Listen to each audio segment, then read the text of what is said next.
In the scorching heat of the North African desert in early 1943, a quiet realization began to ripple through the ranks of American armored divisions. It was not written in any manual, and it certainly was not spoken of in the patriotic newsreels back home. But inside the cramped, oil-smelling hulls of the Sherman tanks, the crews knew it. Their armor was not enough. The Sherman was a marvel of automotive engineering, reliable, easily repairable, and available in numbers that would eventually drown the Axis powers. But against the high-velocity fury of German 75mm and 88mm anti-tank guns, the Sherman's 51mm of frontal armor felt terrifyingly thin.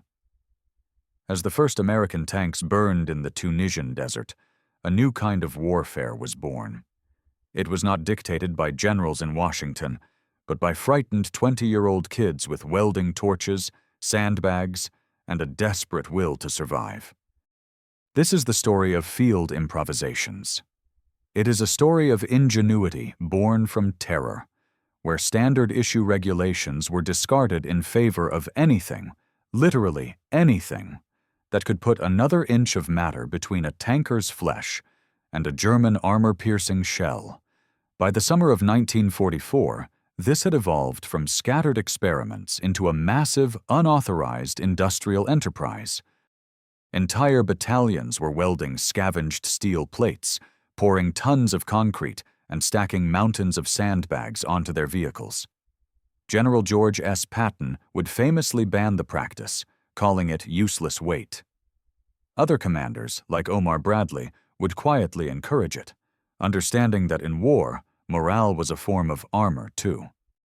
One mechanic from the 7th 43rd Tank Battalion, preparing his vehicle for the Normandy invasion, famously remarked while welding a rusted metal crate to his hull, "If the brass wants to court-martial me for destroying government property, they will have to wait until I am dead, and this junk might just keep me alive long enough to attend the trial.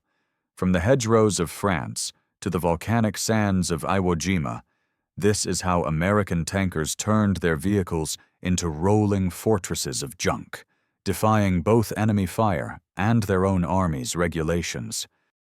The genesis of American improvised armor did not happen in a laboratory. It happened in the boneyards of damaged vehicles in Italy. As the Italian campaign slogged through the mud and mountains in late 1943, American crews began to look at their German counterparts with a mix of fear and professional jealousy. They noticed something specific. German Panzer III and Panzer IV crews were welding spare track links to their frontal armor. It was a simple logic. A tank track is made of tough steel. If you bolt it to your hull, you have more steel. American crews, never ones to let a good idea go to waste, began to copy the practice. By the spring of 1944, the practice had become widespread enough to warrant official attention. In May of that year, at the NIBT Proving Grounds, the Army conducted tests to see if this so-called hillbilly armor actually worked. The results were promising, though mixed. The tests revealed that a layer of spare tracks could reduce the effective range of the German 75mm gun, the standard weapon of the Panzer IV, from 1,000 meters to 800 meters. In the geometry of tank warfare, those 200 meters were often the difference between a shell bouncing off and a shell coring out the vehicle like an apple. However, there was a fatal flaw that the crews could not see. American tank tracks, specifically the T-41 and T-51 models, were rubber-backed and made of milder steel than the German equivalents. Ballistic experts discovered a terrifying phenomenon called normalization. When a high-velocity armor-piercing shell hit the soft steel of the track, it did not shatter. Instead, the track acted like a pivot cap, biting into the shell and straightening its trajectory. This meant that the sloping frontal armor of the Sherman, designed to deflect shells upwards, was effectively negated. The added armor was actually helping German shells punch through. But in the field, ballistics reports did not matter. Perception did. A story circulated through the 325th Tank Battalion of a young lieutenant who, strictly following regulations, ordered his platoon to strip all non-regulation weight from their tanks to improve speed. A week later, his clean, fast tank was ambushed by a hidden anti-tank gun. It burned, and the crew was lost.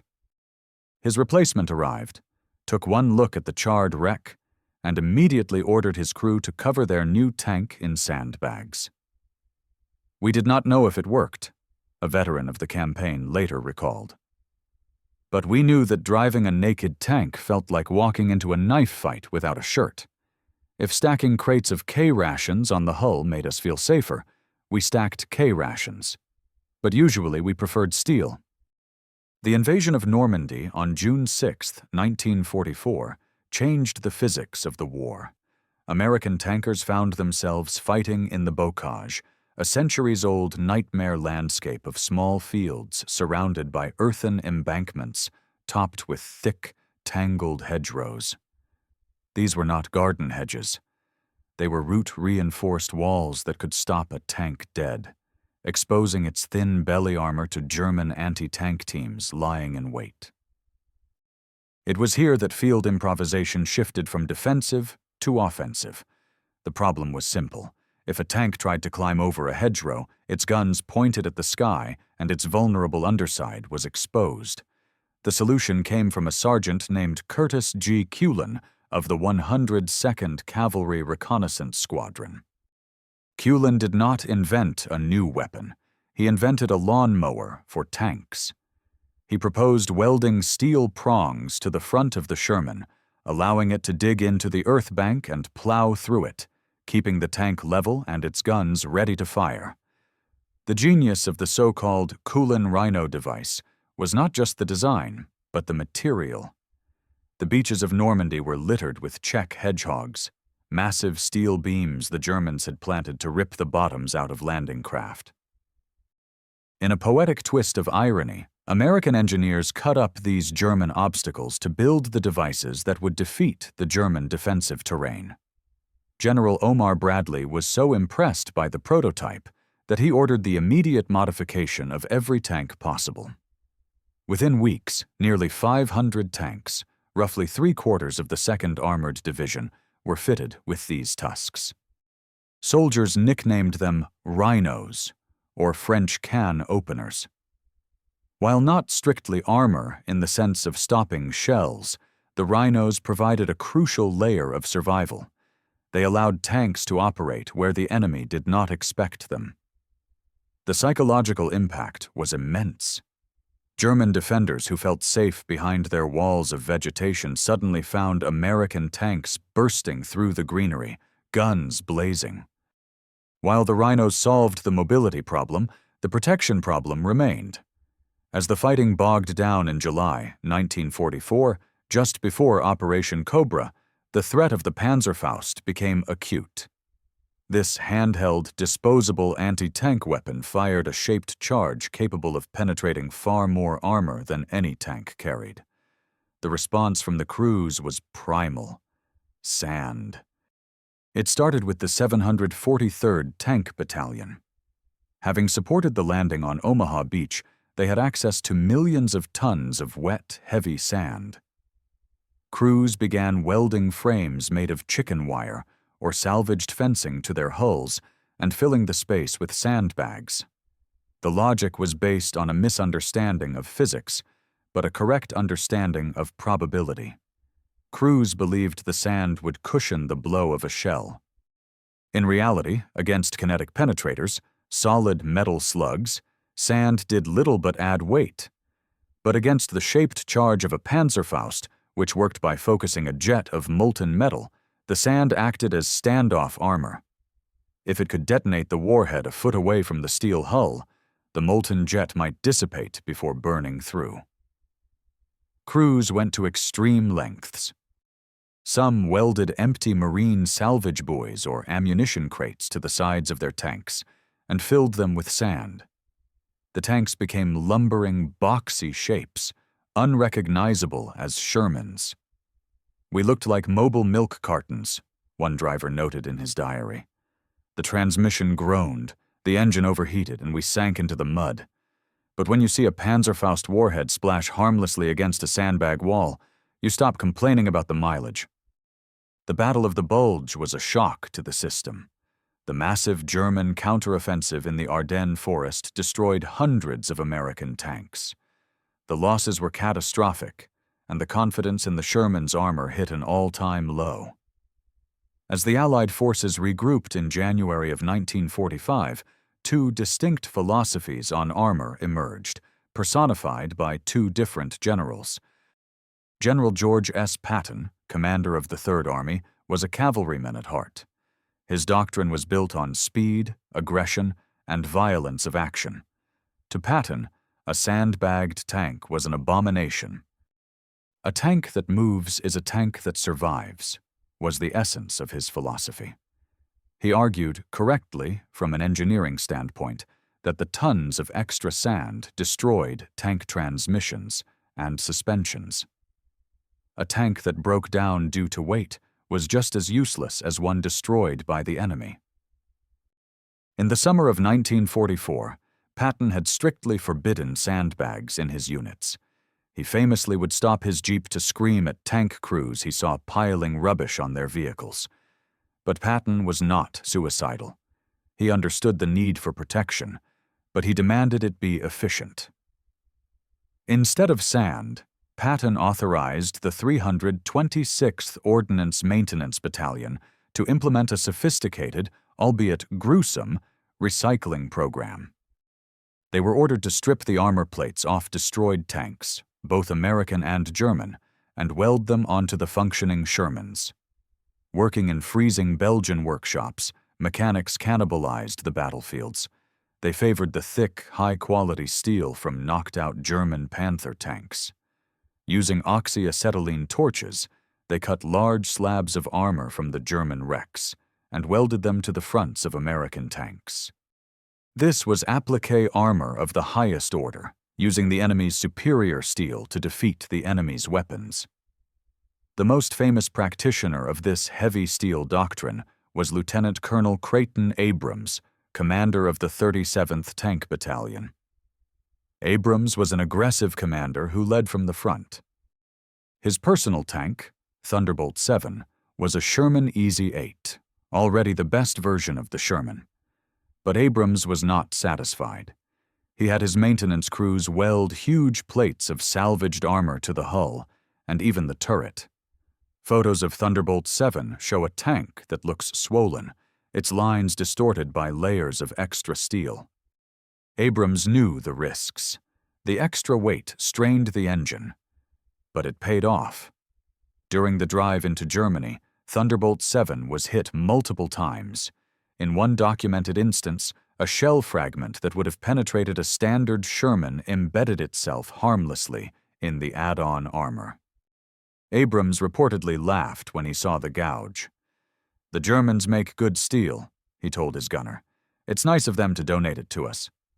While Patton was welding steel, the 7th Army, operating further south under General Alexander Patch, took the opposite approach.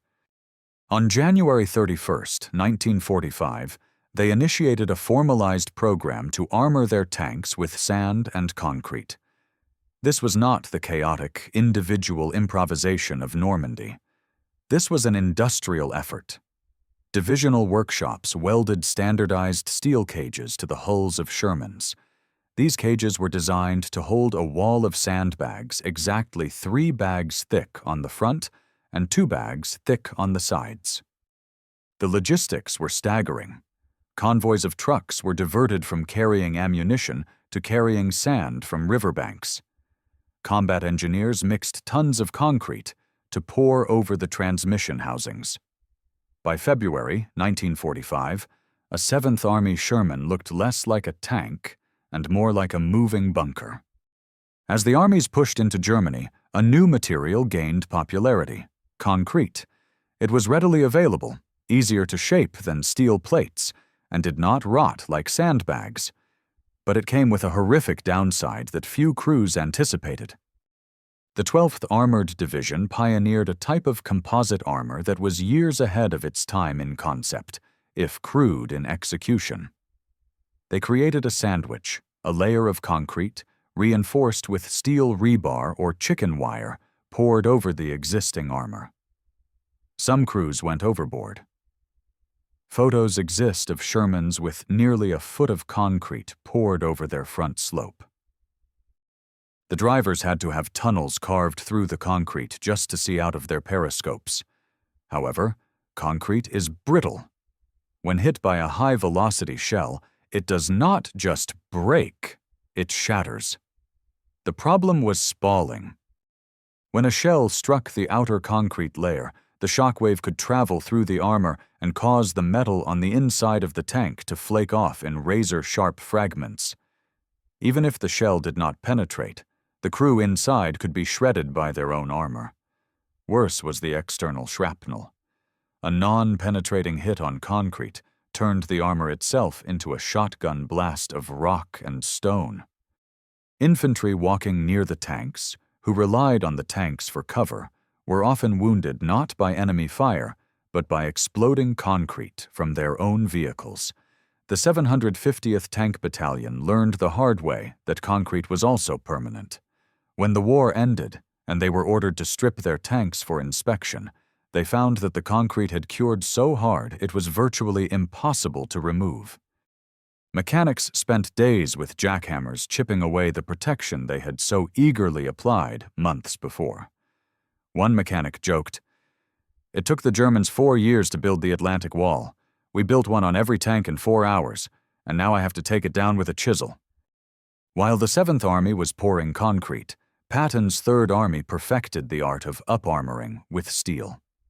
The 326th Ordnance Battalion turned this into a precise science. They created a standard kit. It consisted of 3 main plates cut from salvaged German Panther tanks. One plate covered the front slope, one covered the transmission housing, and critically, one was often cut to protect the turret ring, a notorious weak spot on the Sherman. This required skilled labor. You couldn't just stick 2 pieces of metal together. The welding had to be perfect. If the weld was too brittle, a shell impact would crack the plate off, turning the armor itself into a giant projectile. The psychological effect of this Patton armor was profound. American crews driving tanks clad in German steel felt a grim sense of irony and invincibility. They were literally wearing the skin of their enemies. One tank commander in the 6th Armored Division wrote home, "My tank is now part Ford, part Krupp. The German steel is harder than ours. It's a shame they put it on the wrong side of the war, but we're fixing that mistake one weld at a time." The debate over whether this armor actually worked is still argued by historians, but for the men inside the tanks, there was no debate. They had the scars and the survivors to prove it. There is a famous story, often retold in veteran circles, of a tank commander named Donovan. His tank was nicknamed the Junkyard Assembly. Donovan's crew had applied everything. They had track links welded to the front. They had sandbags on the sides. They had sheets of steel cut from a half-track riveted to the turret. During a street fight in a German village in March of 1945, Donovan's tank turned a corner and came face-to-face with a Panzerfaust team in a second-story window. The German soldier fired. The warhead slammed into the side of the turret. By all rights, the shaped charge should have burned through the turret wall and incinerated the commander and gunner. Instead, the warhead detonated on the outer layer of scavenged half-track armor. The explosion blew the makeshift plate off the tank and shredded the sandbags, but the molten jet of copper, the kill mechanism of the weapon, dissipated in the gap between the junk and the real armor. The tank was rocked, the interior filled with smoke, but the hull was intact. Donovan's gunner traversed the turret and eliminated the threat. When they inspected the damage later, they found the main armor was scorched but unbreached. The junk had saved them. Half a world away, on the black sands of Iwo Jima, the threats were different, and so was the armor. The 4th Tank Battalion of the Marine Corps faced Japanese infantry who did not rely on high-velocity guns, but on suicidal bravery.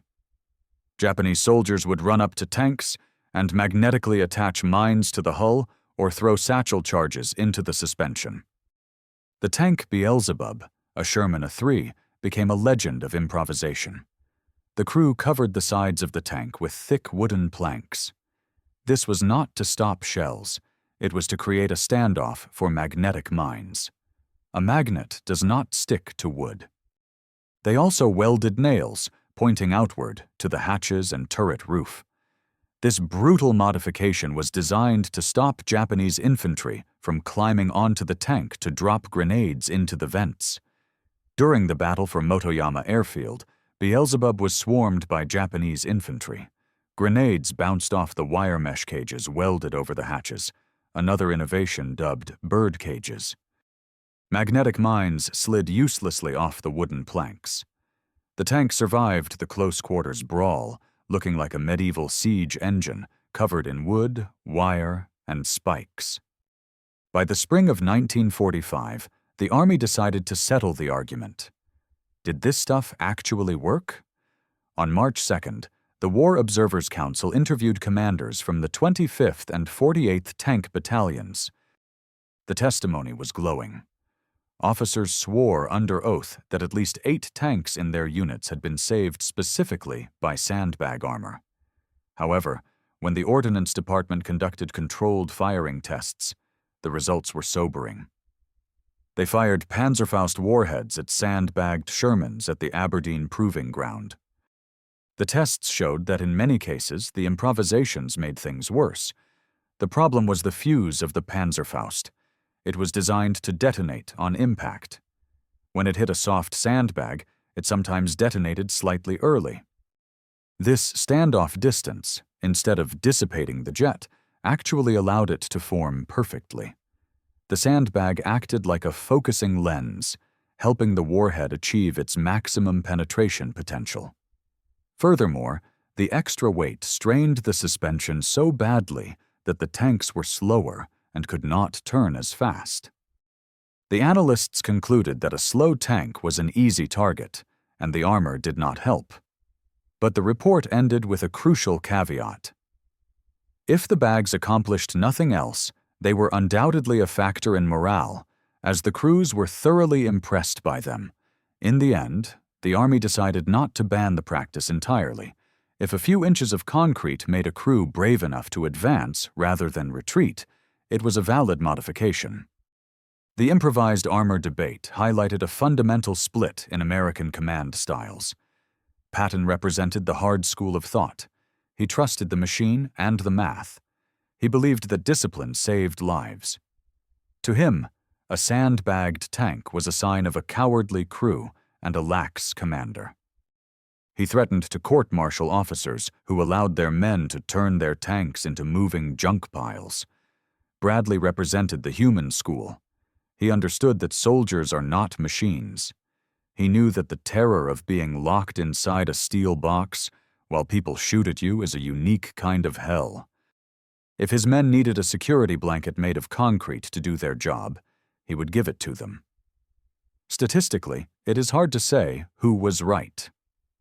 Third Army tanks, Pattons, had fewer mechanical breakdowns and moved faster. Seventh Army tanks, Bradleys, suffered more transmission failures but reported fewer catastrophic crew casualties from shaped-charge weapons. The war ended before a definitive answer could be found, but the argument persists in military academies to this day. Is it better to be fast and vulnerable or slow and protected? In the Pacific, the war was personal. It was not tank versus tank. It was tank versus man.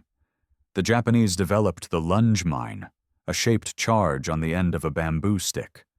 A soldier would charge the tank and thrust the mine against the armor, killing himself to destroy the vehicle. To combat this, Marine tankers turned to carpentry. They bolted thick oak planks to the sides of their tanks. They poured concrete into the gaps between the wood and the steel. The most ingenious invention was the back scratcher. Japanese infantry would hide in spider holes and swarm the tank as it passed. To counter this, Marines installed anti-personnel mines on the outside of their own tanks, wired to be detonated by the commander from inside. If the tank was swarmed, the commander could literally blow up the outside of his own tank to clear the attackers.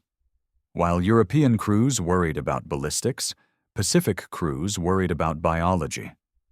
They welded mesh over every opening to stop grenades, but also to keep the enemy out.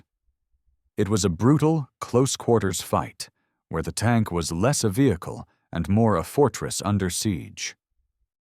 By the end of the war, the Army tacitly admitted that the field crews had been right all along. The Pershing, the heavy tank that arrived in the final months of the war, incorporated many of the lessons learned from these improvisations. It had thicker armor, better suspension, and protection for the crew that mirrored the add-on philosophy. Post-war analysis by the Armor School conceded that while many specific improvisations, like loose track links, were ineffective, the concept of modular, add-on armor was sound. This led directly to the development of modern tank armor. The spaced armor used on Cold War tanks and the explosive reactive armor blocks seen on modern tanks are the high-tech descendants of the sandbags and wooden planks of 1944. The idea that a tank is a base platform to which protection can be added based on the threat is now standard military doctrine. Why did not the Germans improvise as much? They did, but differently. The German army was rigid. Modifications had to be approved by engineers. When German crews added track links, they usually did so in approved patterns. But the American system was chaotic and democratic. An American sergeant did not wait for permission.